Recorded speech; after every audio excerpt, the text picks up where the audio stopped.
What it is, what it do. Welcome to the Ash Said It Show. I'm your host, Ash Brown. We appreciate all of the love and the support of everyone that's been just tuning into the show, downloading. All that makes a huge difference. 1,800 plus episodes, 500,000 streams, 100,000 downloads, and counting. Thank you guys so very much. Today, we are joined by the founder and CEO of Shop My Porch, the wonderful Phyllis. Hey, Phyllis. Hi, Ash. How are you? Thanks for having me. Thank you so much for joining us. I know that you're a busy bee. There's a lot of stuff going on. We're in the brink of summer now. So I really appreciate you coming through today. How did the idea for Shop My Porch even come about? So, Shop My Porch, I was a maker during the pandemic because COVID had shut down my previous business down. We were going back into purple tier, so San Diego was in lockdown again. Everything was closing, craft fairs were non-existent, and shipping was really unreliable during that time. Yeah. And so I decided one morning to deck out my porch. I am like, you know what? Maybe if we turn my porch into like a holiday boutique, people would want to come shop. I had a lot of stuff made for Christmas and the holidays, and so got a few Christmas trees out, decked up the porch, made it look like a boutique, posted it to a few Facebook groups saying, "Come shop my porch," and we had a line of women down the street. Oh wow! I told them face masks, hand sanitizers, and one party for porch. And the first weekend, I sold over 1,000 Christmas ornaments. Wow! And so that's kind of how I knew that it was something to be reckoned with. Right. And so the following weekend, I asked maybe 3 other makers want to join me, and we had 30 that first weekend afterwards. Oh, and then the following weekend, we grew to like 500, and then 1,000, and then I think within 3 months we were at 30,000 people. Insane! Wow! That is incredible. With this idea, and like you said, you were just kind of just trying things out. Everyone had to get a little bit more creative in the midst of a pandemic. Right.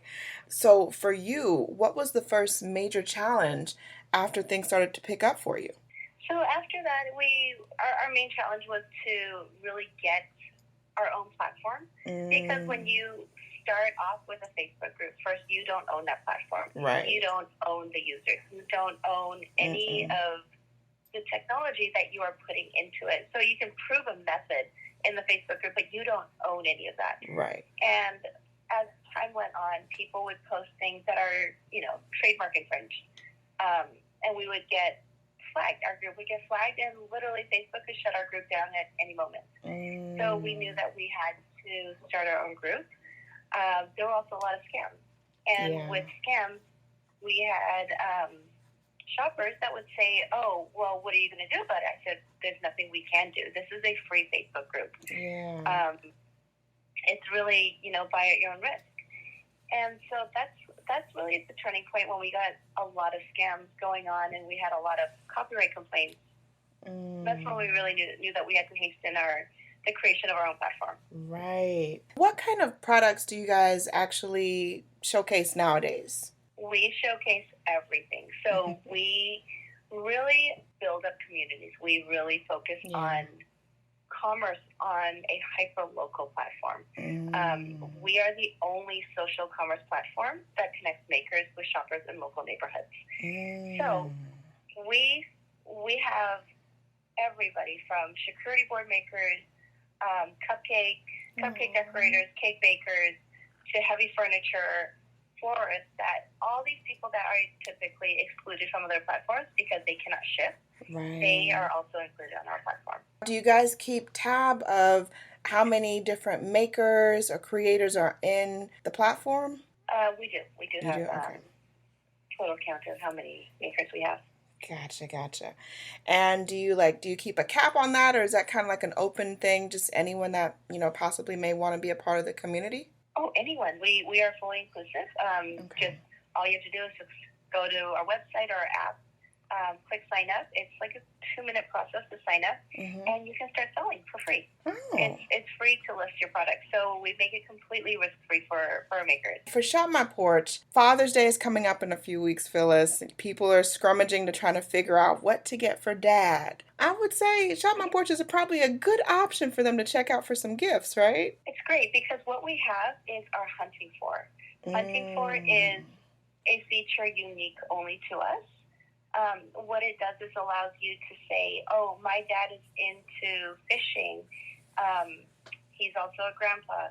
What can you make that is for, that's very unique to him? Oh. And so my budget is under $50. I need it by June 1st. And I'd like to shop in the Atlanta area. And so with all those parameters, our makers will respond if they can fulfill your request. Wow. And they will literally submit offers for you to review. So instead of you going to a website and looking through tens of thousands of products trying to find something perfect for your dad, you literally say what you're looking for, and our makers will respond with offers. That is so neat. I don't think anyone does that. No, we are actually the first. We're the only ones to do that. Yeah, you guys are rocking it out. You're ahead of the curve. What is the best way for people to check you guys out and, of course, to get onto the platform? The easiest is to go to www.shopmyporch.com. Okay. And are you guys also on social media?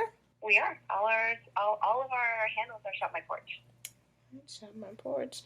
So Twitter, Instagram, Facebook, TikTok, Pinterest. Everything. Phyllis, thank you so much for joining us today. We appreciate you. Thank you for having me, Ash. Not a problem. And I appreciate each and every one of you guys. Thank you so much for all of your love and support. Keeping in mind, anyone to tell you that you can't do what you want to do. You look them square in the face. You tell them, don't believe me. Just watch.